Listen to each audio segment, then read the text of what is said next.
Fala pessoal, tudo bem com vocês, gente? Tudo certo? Bom, passando para atualizar informações do Internacional e nesse vídeo quero falar com vocês sobre a busca do Inter por substitutos de Fabrício Bustos. Dois nomes surgem no radar, um me agrada muito, o outro nem tanto. Enquanto isso, o técnico Roger Machado, com portões fechados, define o time para encarar o Juventude, o reencontro, entre Inter e Juventude, entre Juventude e Roger, e o Inter tem duas boas notícias para o confronto. Te conto tudo isso depois da vinheta.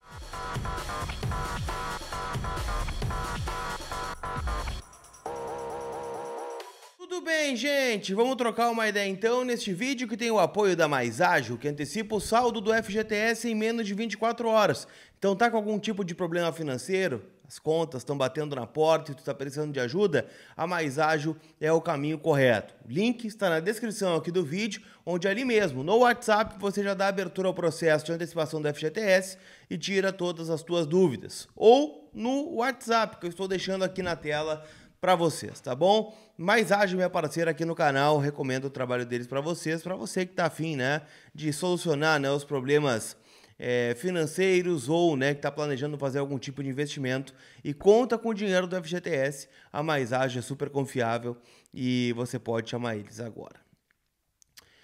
Tem uma coisa que tá me incomodando no Internacional, que é a seguinte, a gente tá sendo pego de surpresa por coisas que não deveria.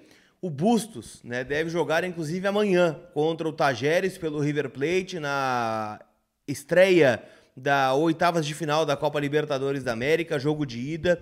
E o que me pega muito, é que essa discussão sobre a saída ou não do Fabrício Bustos, ela já acontece há muito tempo no estádio Beira-Rio. Primeiro pela questão da renovação automática, que daria um contrato até fevereiro de 2026 ao Bustos aqui em Porto Alegre. Não foi o caso, ele acabou saindo numa negociação, que primeiro era com o Villarreal, depois foi com o Krasnodar da Rússia e acabou fechando com o River Plate. O Inter já jogou no final de semana contra o Atlético Paranaense com duas improvisações. Começou o Igor Gomes e no segundo tempo jogou o Bruno Gomes, na lateral direita.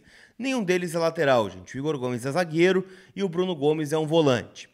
A partir daí, a gente esperava que um lateral desembarcasse para jogar contra o Juventude, mas não vai acontecer. Porque mesmo que esse lateral seja anunciado ainda hoje, ele teria que sair no bid até às 7 da noite e jogar. O trabalho é com portões fechados, a gente não sabe se tem alguma novidade treinando lá no CT de Alvorada, mas a tendência é que novamente o Igor Gomes seja o titular contra o Juventude.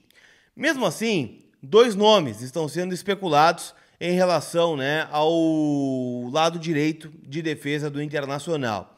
Um, como eu disse, me agrada muito, o outro nem tanto. Vamos por partes aqui, tá? O nome que surge com mais força é de Guga, lateral direito, campeão da Libertadores ano passado, cria do Avaí, jogou muito tempo no Atlético Mineiro e agora está no Fluminense. 25 anos de idade, está no Flu desde o começo do ano passado, tem contrato até dezembro de 2026, são 4 jogos feitos no Campeonato Brasileiro, que dá a ele a possibilidade de jogar em outro clube da Série A.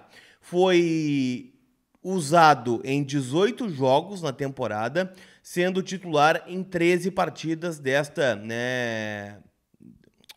18 jogos na temporada, sendo 13 como titular, 2 assistências e somado aí, ao período dele no Fluminense, 1 gol, 6 assistências em 59 jogos. Ele costumeiramente é reserva do Samuel Xavier, que inclusive será o titular do Fluminense hoje à noite contra o Grêmio nas oitavas de final da Copa Libertadores da América. O Fluminense, diz que não foi procurado pelo Internacional ainda e diz que não pretende emprestar o Guga, por exemplo, até pelo investimento que o Fluminense fez, tirando o lateral do Atlético Mineiro. O Guga naquele momento era campeão brasileiro com o Atlético em 2021, 2022 também participou de algumas boas campanhas, mas um investimento alto aí na casa de 7 a 9 milhões de reais. Não está muito claro qual o valor que o Fluminense investiu, se fala em 7, mas aí com comissões iria 9.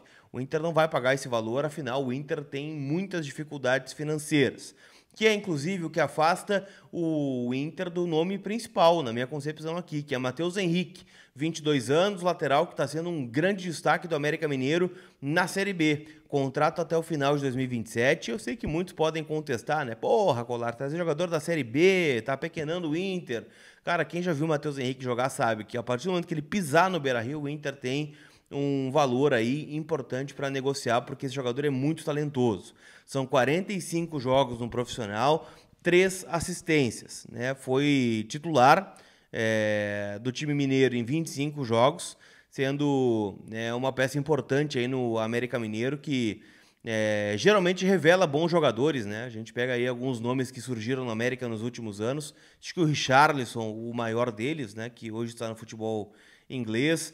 Tem aí também, né, alguns nomes que o Inter deixou passar batido e tal, mas o América sempre foi um time que nos incomodou muito, mas o Inter consultou então a situação do Matheus Henrique, assim como de outros laterais, tá? Eu tenho uma lista muito grande de nomes que o Inter está tentando, mas esses dois estão confirmados, então, Guga e Matheus Henrique. Eu, obviamente, preferiria muito mais o Matheus Henrique do que o Guga. Acho que o Guga não agrega muita coisa, né, no Internacional hoje, apesar do Inter estar precisando de 2 laterais, né, um titular e um reserva, já que o Hugo Malho também foi embora e está no futebol grego neste momento.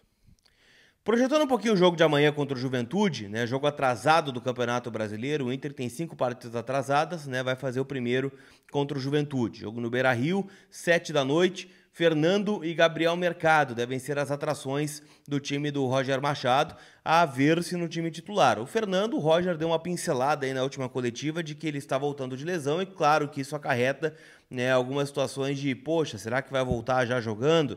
Afinal, o Rômulo está à disposição, o Thiago Maia também, quem não está é o Bruno Henrique, que levou o 3º cartão amarelo no jogo contra o Atlético Paranaense.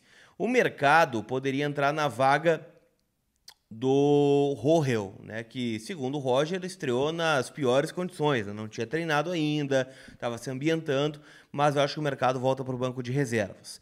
E o Fernando acho que começa como titular também. E aí no segundo tempo o Roger opta por trocas, afinal, né, há uma necessidade urgente de resultados do nosso Colorado no Brasileirão. O que eu estou projetando de time? Rocher, Igor Gomes, o Rohel com o Robert Renan e o Bernabei. Aqui uma dúvida entre Rômulo e Fernando, Thiago Maia, Wanderson e Wesley, Gabriel Carvalho e o Ener Valencia. É a provável escalação aí colorada para esse jogo contra o Juventude, o 6º confronto entre Inter e Juventude na temporada. E o Inter venceu apenas uma vez ainda naquela fase classificatória do Campeonato Estadual no Alfredo Jaconi. Curiosamente, o técnico do Juventude era o Roger, o técnico do Inter era o Cudê. O Inter ganhou 2-1, gol do Johan e gol do Wesley. Faz muito tempo, né? Depois disso, nada deu certo. Tá bem? Hoje, Libertadores da América, já falei pra vocês, né? 7 da noite tem Grêmio e Fluminense lá no Couto Pereira, a gente dá aquela secadinha marota no rival. Às 9h30 tem Colo-Colo e Júnior de Barranquilha e também às 9h30 tem São Lourenço e Atlético Mineiro. Bons jogos pra você palpitar na KTO.com. Tô apostando empate entre Grêmio e Fluminense, vitória do Colo-Colo e vitória do São Lourenço. É os meus palpites lá na KTO.com, cupom COLAR para ganhar 20% de bônus no teu primeiro depósito. Tá certo, turma? Aquele abraço e a gente se vê. Fui!